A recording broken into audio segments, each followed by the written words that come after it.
Welcome back, bros, to another video review, and today we have the opportunity to take a look at the Transformers Legacy Evolution Nemesis Leo Prime, which is a Wave 3 Voyager figure.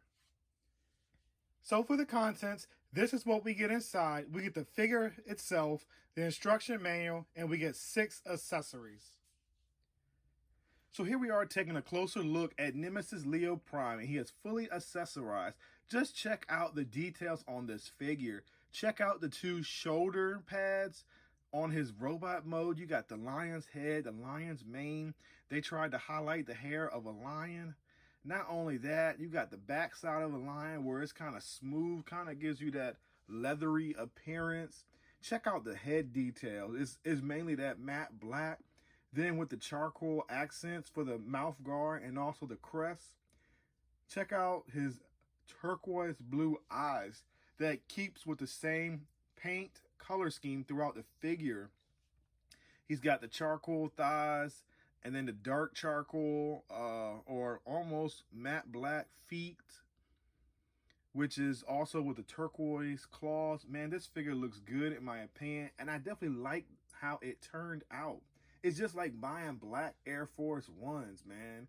It's like that is nothing to mess with when you put these colors together. So for the articulation on this figure, it's basically the same as what we would get with previous Voyagers, but this may have a few differences. So let's go ahead and show it off. Let's move the shoulder cannon out the way. As you can see, it can do a full 360. It has a upper bicep swivel. If you hold this and then you can rotate it as you see. Well, okay, I didn't expect for that to do that. Well, thank you for letting me know.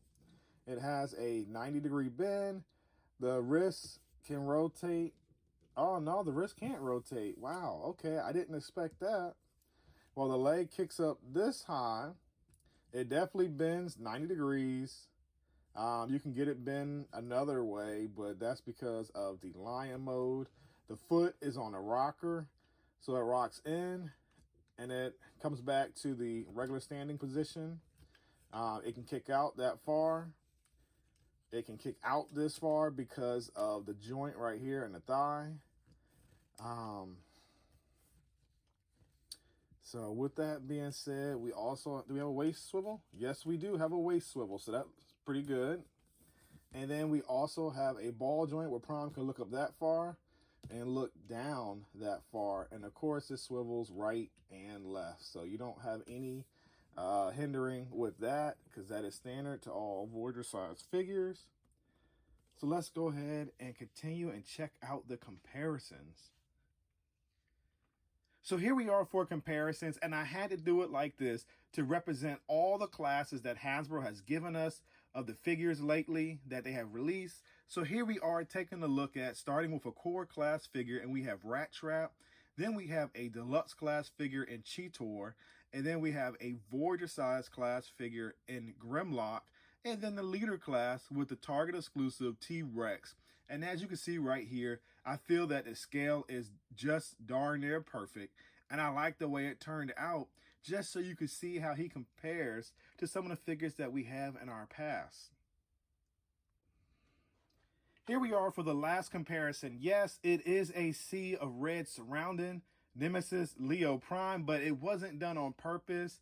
I have a new modern release figure for the War for Cybertron Cliff Jumper, as you can see, compared to Nemesis Leo Prime. And then now we have the throwback. Here we have the classic version of the Armadillo to show you the size comparison from the toys we got in the past. And not only that, we have Bighorn right here to Nemesis Leo's Prime's right. And as you can see right here, these are how the toys scaled in the past to what we get currently. And like you said, it's more articulation, and therefore they're able to be taller, and the transformations are better engineered from the past. But like I said, Nemesis Leo Prime can still fit with the old classic figures in that line if you choose to put him in, because he still scales well with the previous figures that we already own. So now it's time for transformation.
Now that we have Nemesis Leo Prime in its alt mode, this is what we get.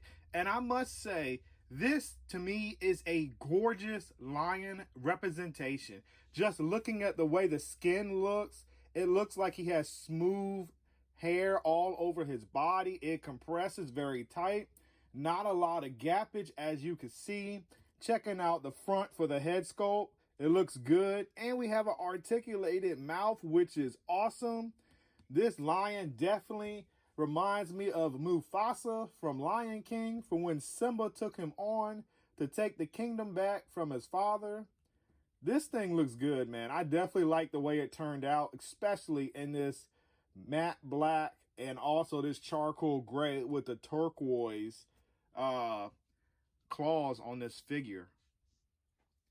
So here we are for comparisons. I just had to bring out some fellow Beast type figures, whether it be Beast Wars or whether it be the main line of Rise of the Beast. Here we are with Nemesis Leo Prime compared with these figures. Of course, he is out of scale because we know a rhinoceros is way bigger than a lion. And we know that the, I guess you could say the wasp mode is definitely smaller than all of the figures above. But here they are. They look good together. They have that realistic appearance going on, and I'm liking what Hasbro is continuing through the earlier lines all the way to the present lines. So let's go and take a look from the frontal views of these characters. I'm just going to turn these around so you can see them in their various beast modes. So here we have, and yes, my copy doesn't want to lock in right here under the chest.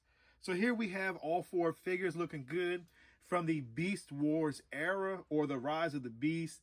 And I must say, I like the way that they turned out, and they're keeping these figures true to real life forms and appearances and the textures and the realism, basically. So now we're at the part of my review where I like to do the pickup or the pass. Normally I would do the Yabro grading system, but we're going to continue with that.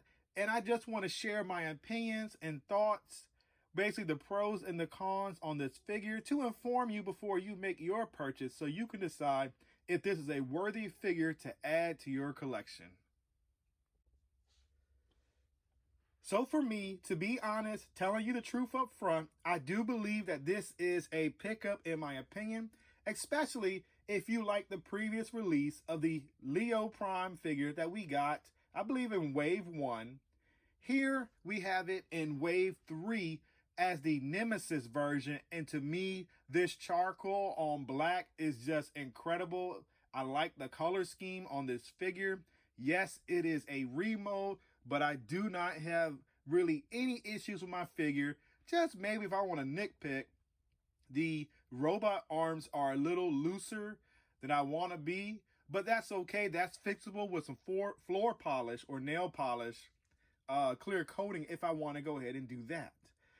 But so far with this mold, to me, I think this is an excellent mold, and it doesn't suffer from mold degradation, and it holds poses very well. As you can see, it is very dynamic, and not only that, it has a ton of playability, whether it's in the lion mode or in the robot mode.